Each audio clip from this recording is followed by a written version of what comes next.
Thutha wa kirino na kigiriko kia aciari ma Chantel Wambui kwibinda ria ciumia igiri magite mwana wao, riu kiriro giki ni gikinyite muthia thutha wa kwamukira riboti cia ati mwana wao ni aronekire Kandara kaunti-ini ya Murang'a.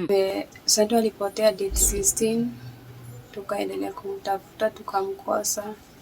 On date 30 tukampata huko Murang'a Kandara. Chantel uria worire bindi ya igongona ria mathiko Murang'a, aciari ake maugite ona thutha wa kwanirithia matiateithikire na thutha wa kubura riboti kuri borithi mwana uyu aronekire itura-ini o riu. Tulikuwa tu tunaenda tu kumtafuta, tunaamka asubuhi tunaulizana saa tunaenda direction gani. Walinipigia nikapatana na madam hapa, kaniambia ati sala Chantel amepatikana.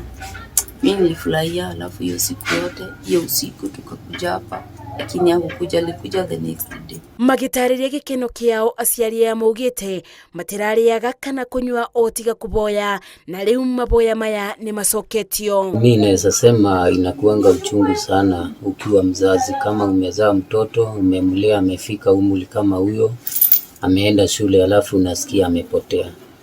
Ni watu wengi sana watoto wao wamepotea na wengine hata saizi hawajaipatikana.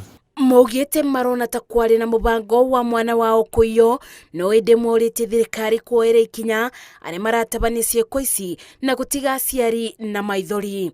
Ngiribotera Inooro TV, njitagwo Masi Wadia wa Muriithi.